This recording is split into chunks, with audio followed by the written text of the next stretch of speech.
Olá, meus amigos, companheiros de jornada em nosso canal no YouTube.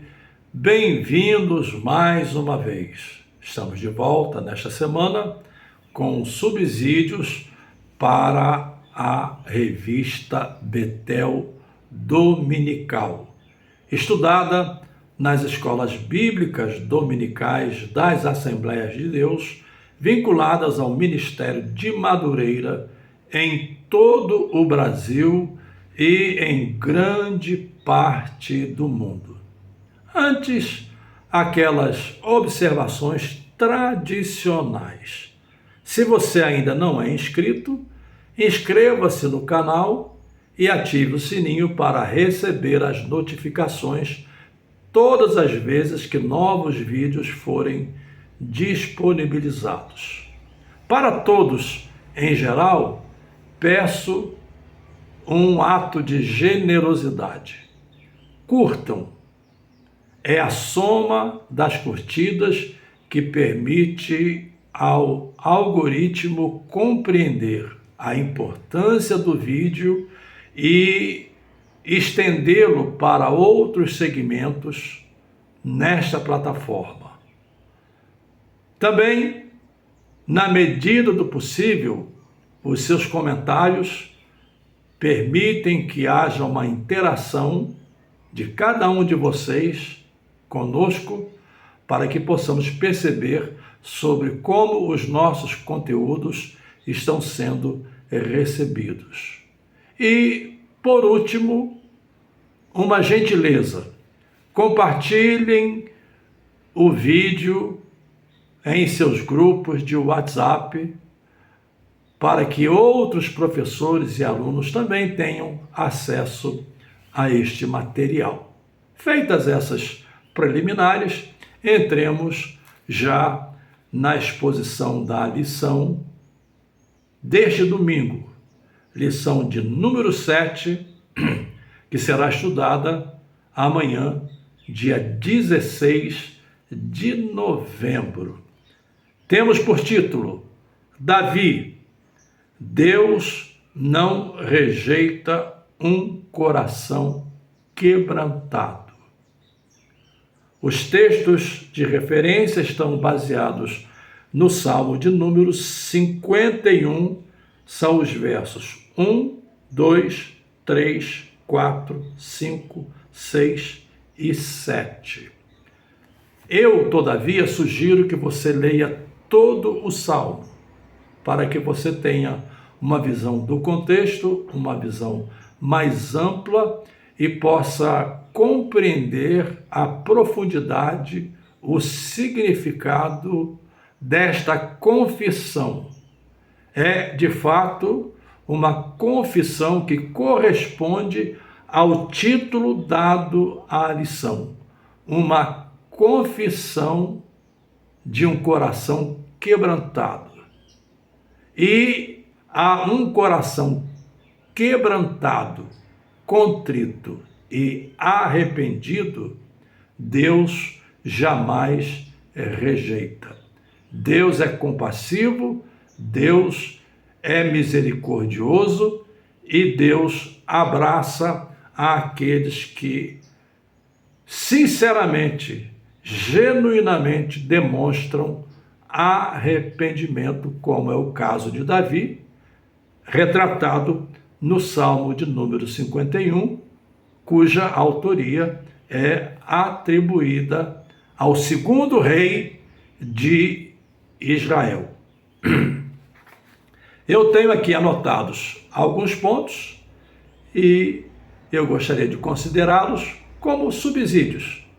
O comentário já foi muito bem escrito, muito bem produzido, e não se trata de acrescentar qualquer outra coisa, senão de subsidiar aos nossos professores que ministrarão a lição em classe amanhã. Quais são os pontos que eu anotei? Primeiro, é em relação à sua genealogia. Até porque estudamos nas duas últimas lições dois personagens extremamente ligados à vida de Davi. Raabe, a prostituta, e Ruth, a estrangeira.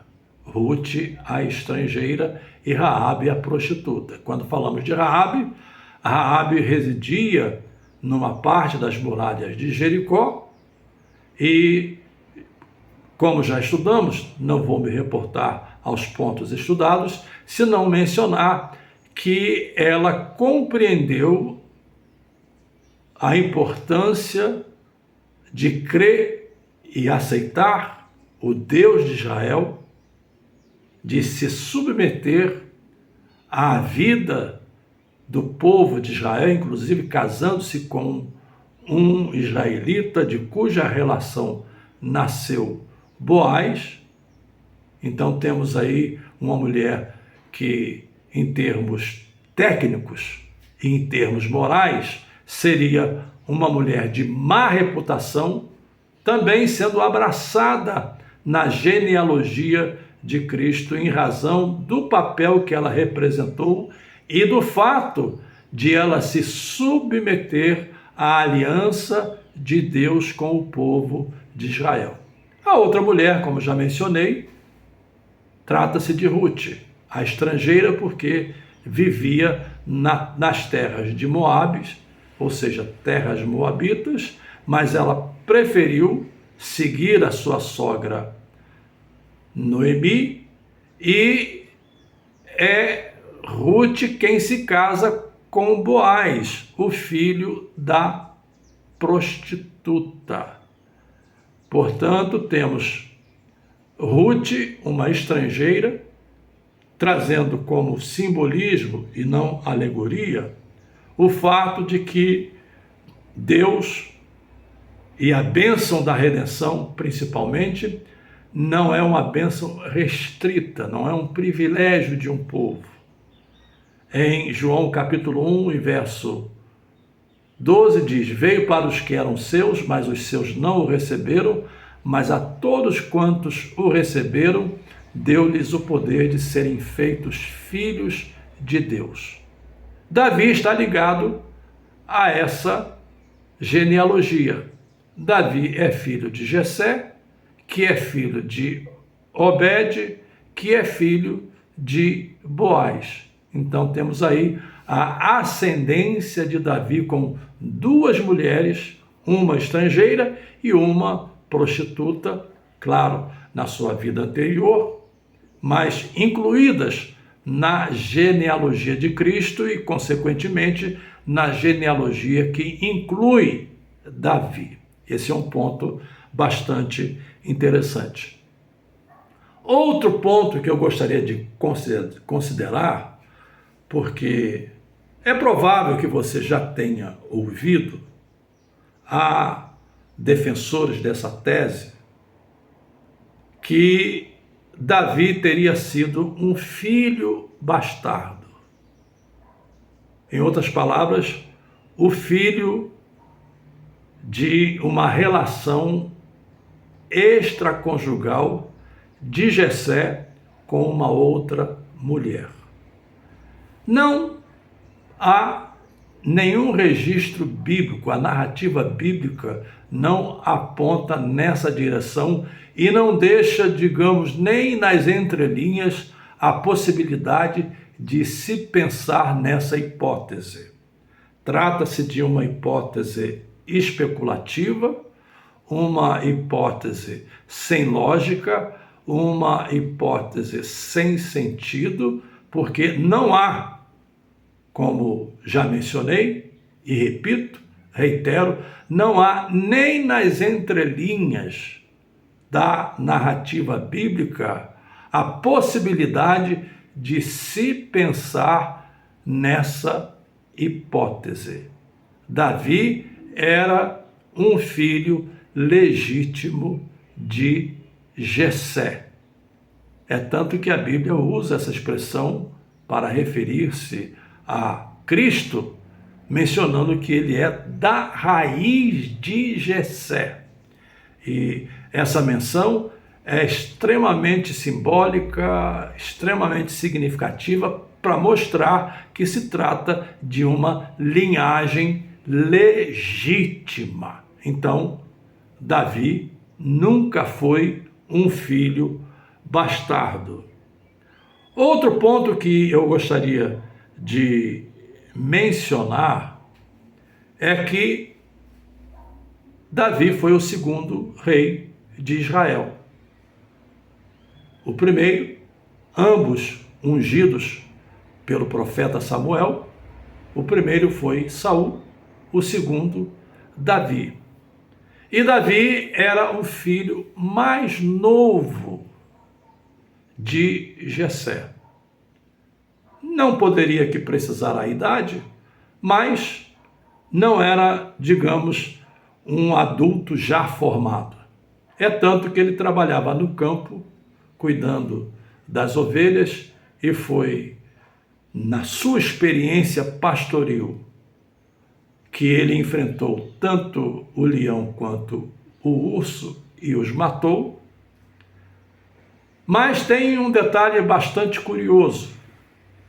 Quando Samuel se dirige à casa de Jessé para cumprir o que Deus lhe ordenara, ou seja, ungir o próximo rei de Israel que viria da casa de Jessé, o pai de Davi apresentou todos os filhos e esqueceu-se, ou propositadamente, aí também o texto não deixa isso explícito, é uma possibilidade, esqueceu-se ou propositadamente não chamou Davi. E pode ser que algumas pessoas se perguntem, por que não chamou Davi? Eu posso aqui dar algumas contribuições. Primeiro, que os outros filhos já eram soldados do exército de Israel, já eram filhos tarimbados, já eram filhos com uma certa solidez do ponto de vista da formação bélica para aquelas circunstâncias. Esse é o primeiro ponto. Segundo ponto, talvez pelas feições, pela aparência, pelo porte físico, essa seria a melhor expressão para o que eu quero exemplificar, talvez pelo porte físico, os filhos de Jessé apresentados eram aqueles que mais preenchiam, digamos, os requisitos, os critérios para alguém que poderia ser ungido rei sobre Israel. E aqui nós temos uma lição muito especial. É que às vezes olhamos a aparência. Tiago fala sobre isso, que geralmente a nossa tendência é valorizar mais aqueles que têm uma certa estética apresentável, por assim dizer, ao invés de reconhecermos o valor daqueles que eventualmente se postam de forma simples, de forma comum, como quaisquer outras pessoas. E Tiago usa isso para tratar de um problema sério que nos atinge. Todos nós somos sujeitos a isso. Trata-se do preconceito. Eventualmente nós olhamos para certas pessoas e não achamos que elas são qualificadas para aquela função, não pelo que elas têm e não pelo que elas são, mas pelo que elas aparentam. Eu, pessoalmente, acredito que essa tenha sido a visão de Jessé. Não é que Jessé tenha desprezado Davi. Não é que Jessé tenha achado que Davi fosse um filho menos digno. A impressão que eu tenho, o que me parece, é que para Jessé, os filhos mais qualificados, os filhos que cumpririam os requisitos, entre eles o fato de já serem soldados do exército de Israel e o fato de terem um porte físico já consolidado, já cristalizado, para Jessé, provavelmente o rei ou aquele que seria ungido rei deveria estar entre esses filhos. Mas aí vem aquela célebre pergunta: acabaram-se os mancebos? Acabaram-se os jovens? Não há mais nenhum outro? E aí Jessé, com aquela linguagem de pai, não, temos um outro filho que está no campo, cuidando das ovelhas. E Samuel então o chama, e é a esse menino, que era formoso, era vistoso, era ruivo, mas era ainda um menino, era ainda um garoto, era alguém que ainda estava se familiarizando com a vida. Em tese, não seria a pessoa com os requisitos físicos, os requisitos da aparência, por assim dizer, para ser escolhido para uma missão extremamente difícil, extremamente árdua. É tanto que Davi, quando assumiu o reinado, por 7 anos ele reinou apenas sobre Judá, mas através de um trabalho diplomático, cuidadoso, de articulação, depois de 7 anos, Davi conseguiu então reinar sobre toda Israel, ou seja, incluindo as demais tribos. Ou seja, as 12 tribos, depois de 7 anos, ficaram sob o seu reinado. Mas antes, naqueles 7 anos, Davi só reinou sobre Judá. Então, na ideia de Jessé, e às vezes na nossa concepção, nós olhamos para as pessoas de menos aparência, digamos assim, e achamos que elas não estão preparadas. Mas foi exatamente a Davi que Deus escolheu. E foi a Davi que Samuel ungiu para ser o segundo rei de Israel. Outro ponto que eu gostaria de chamar a atenção é em relação à atitude de Davi para com Saul.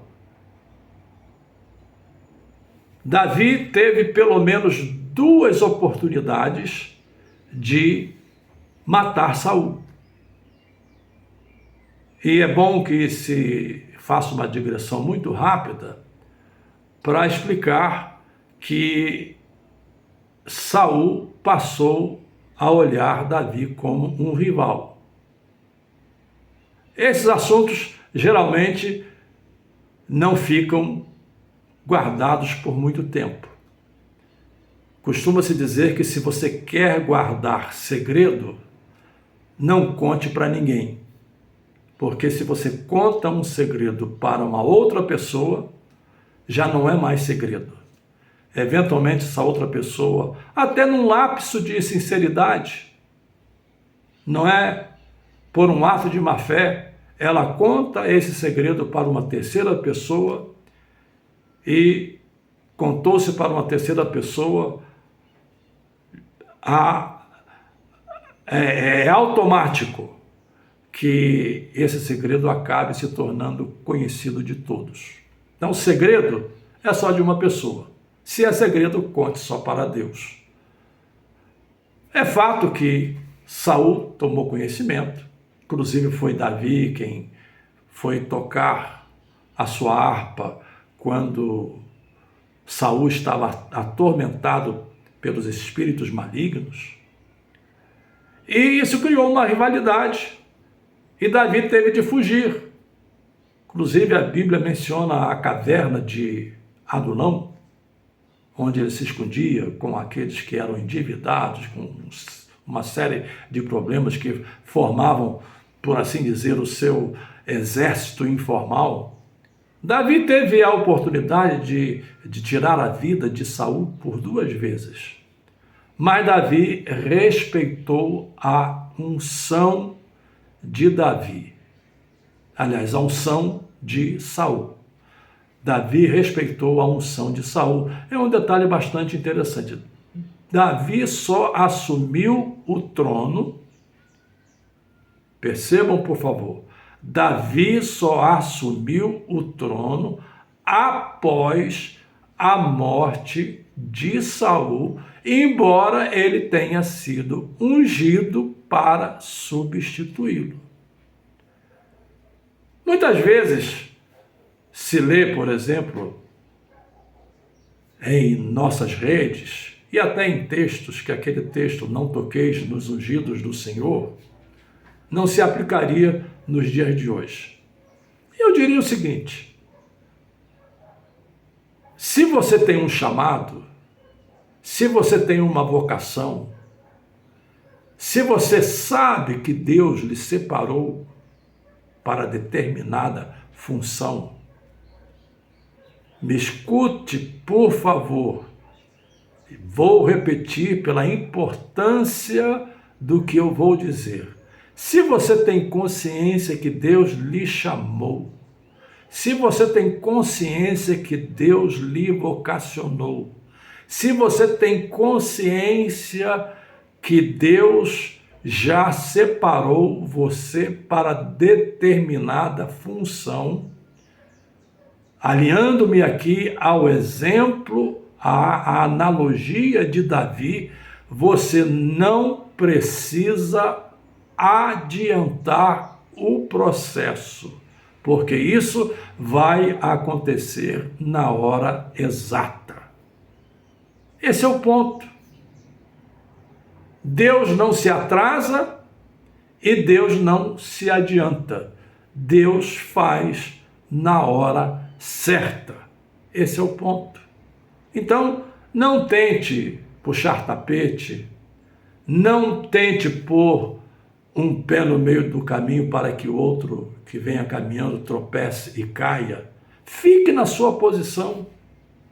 Permaneça onde você está, claro, pronto, trabalhando, se dedicando, sendo serviçal, sendo dedicado, cumprindo tudo quanto lhe vier às mãos, como diz a Bíblia, seguindo o que a Bíblia determina, tudo o que lhe vier às mãos, cumpra, faça e aguarde, porque se ele lhe chamou para aquela função, para aquela missão específica, na hora certa, você será conduzido a cumprir a função para a qual Deus lhe chamou. Esse é um ponto que eu gostaria de chamar a atenção também como subsídio para a lição deste domingo. Outro ponto que eu não poderia deixar passar é quanto ao pecado de Davi. Davi é considerado um homem segundo o coração de Deus. E essa expressão é muito importante. Um homem segundo o coração de Deus é um homem que reconhece também a sua fraqueza. Reconhece quando peca. Reconhece quando erra, porque ele sabe que Deus exige santidade. Então, essa expressão engloba todos esses aspectos que eu poderia aqui enumerar, mas eu quero me prender apenas a este. Davi peca, e aqui tem um outro detalhe. As pessoas pensam que foi um pecado involuntário, ou já ouvi pessoas usarem a expressão foi um lapso psicológico, foi um lapso do momento. Mas deixe-me dizer, nenhum pecado é involuntário. Repito, nenhum pecado é involuntário, a não ser aquele pecado que você comete por desconhecer as regras, por desconhecer as normas. Exemplificando, você está numa estrada e nessa estrada não existe normas quanto à ultrapassagem, não existem normas quanto à quilometragem, as placas estão todas arrancadas, elas não estão devidamente colocadas nos pontos mais perigosos. E você, por desconhecer isso, embora o bom senso, a prudência, repito esses dois termos, o bom senso, a prudência, signifiquem que você deve agir com bom senso e com prudência, mas pode ser que, eventualmente, por não conhecer as regras, você possa cometer alguma infração. É um exemplo muito simples, mas ajuda a ilustrar o que eu quero. Pecado involuntário é aquele que você comete quando desconhece as regras. Mas em relação a nós cristãos, nós conhecemos a Bíblia, nós conhecemos os princípios bíblicos. Então, o fato é esse, não há nenhum pecado involuntário e o pecado de Davi não foi um pecado involuntário. Vou repetir a sequência. Batseba era esposa de Urias. Urias era um dos titulares da guarda pessoal de Davi, dos valentes de Davi. Batseba era neta de Aitofel. Aitofel era um dos principais conselheiros de Davi. E Batseba morava na corte. E certamente ela participava de eventos protocolares no palácio de Davi, pela influência ou pela participação, pelo fato de ela estar próxima da corte, em razão desses vínculos que eu acabei de mencionar. Outro ponto, Davi envia os seus exércitos à batalha, mas, diferentemente da tradição, naquela época em que o rei acompanhava os seus exércitos, Davi fica no palácio. Então não foi um pecado involuntário, foi um pecado premeditado. Tanto foi premeditado que Davi manda chamar Urias para que ele passe uma noite com Batseba e com isso ele use uma cortina de fumaça para encobrir o seu pecado. A Bíblia diz que aquele que encobre as suas transgressões nunca prosperará, mas aquele que as confessa e deixa alcançará misericórdia. Davi tentou encobrir. Como Urias não seguiu as orientações de Davi, permaneceu à porta da casa de Davi, então, através de Urias, veja que lealdade. Urias leva a carta sem abri-la, onde estava assinada a sua sentença de morte. Urias é colocado na frente mais renhida da batalha para que ali morresse. Davi cometeu um duplo pecado, o pecado do adultério e o pecado do homicídio. Depois você lê aquela história muito interessante em que Natan vai ao seu encontro, conta uma parábola, a parábola das ovelhas, e Davi se ira, e nesse instante Natan diz: esse homem é você. E é desse encontro de Davi com Natan que temos o Salmo de número 51, que é o Salmo da confissão. Confessa, reconhece e Deus o perdoa, porque o próprio Natan o afirma diante do rei, quando o rei reconhece o seu pecado. Natan também reconhece que Deus o perdoou, mas deixe-me só frisar: todos os nossos atos geram consequências. Gálatas 6 diz: tudo que o homem semear, isso também ceifará. Não existe saída. E os atos de Davi geraram profundas consequências, não vou aqui enumerá-las, porque você já tem esses dados aí no comentário e você pode ainda ter tempo de pesquisar para a sua aula deste domingo. Todos os pecados geram consequências. Lembra-te do teu Criador nos dias da tua mocidade, antes que venham os maus dias, dos quais venhas a dizer: não tenho neles contentamento. Ou seja, o que você planta na juventude terá consequências na sua vida adulta. E, por último, para terminar como subsídio, Deus prometera aos patriarcas, e Deus reiterou essas promessas, sobre quais seriam os termos da terra de Israel. Desde o grande rio até ao rio Eufrates, desde o extremo norte ao extremo sul, ou seja, uma extensão enorme de terra.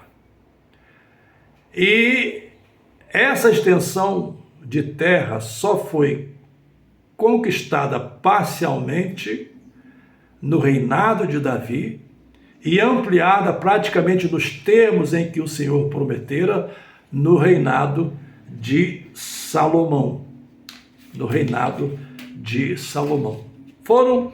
Foi apenas nesses 2 períodos que tivemos, digamos, uma conquista aproximada de acordo com os termos que Deus prometera a Israel. Até hoje, Israel vive num pedaço de terra extremamente pequeno que não corresponde nem a 1/3 do que Deus prometera a Israel. E isso há de se cumprir em alguma época no futuro. Mas é só para mostrar a relevância, a importância e o significado do reinado de Davi, seguido pelo reinado de Salomão. Deus não escolhe as pessoas erradas, para concluir. Deus escolhe as pessoas certas para os lugares certos, pessoas falhas, pessoas que eventualmente erram, mas pessoas que, sobretudo, são quebrantadas e se reconhecem dependentes de Deus. Muito obrigado pela sua generosa atenção e até a próxima semana, em que vamos estudar sobre a vida de Abigail. Um grande abraço no coração de cada um de vocês.